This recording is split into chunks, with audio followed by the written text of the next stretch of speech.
Nakalabas na nga raw ho ng Philippine Area of Responsibility, ito hong bagyong Fabian. Yan ho'y huling namataan sa layong 365 kilometers kanluran ng Lawag City sa Ilocos Norte. Ayon ho sa Pag-asa mga kabrigada, tuluyan na nga ho itong humina at ngayon ay isa na lamang ulit low pressure area.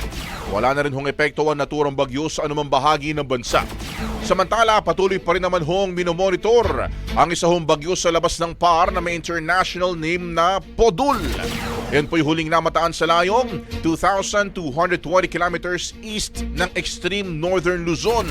Taglay ang lakas ng hangin, naabot ho yan ng 85 kilometers per hour at bugsong aabot ng hanggang sa 105 kilometers per hour. Mga kabrigada, tulad nga ho ng Fabian, wala pa ho yan direktang epekto sa anumang bahagi ng bansa. Pero posible hong pumasok sa loob ng PAR bukas ng gabi o sa Lunes ng umaga.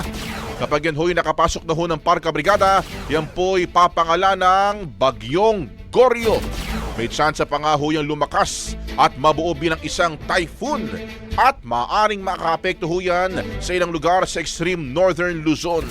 Sa ngayon kabrigada, southwest monsoon pa rin o habagat ang magpapaulan sa ilang bahagi ng bansa kabilang na ho dyan sa southern Luzon at ilang bahagi ng Visayas. Ang bahaging ito ay hatid sa atin ng DriveMax Herbal Capsule. Lalaking angat, tumatagal.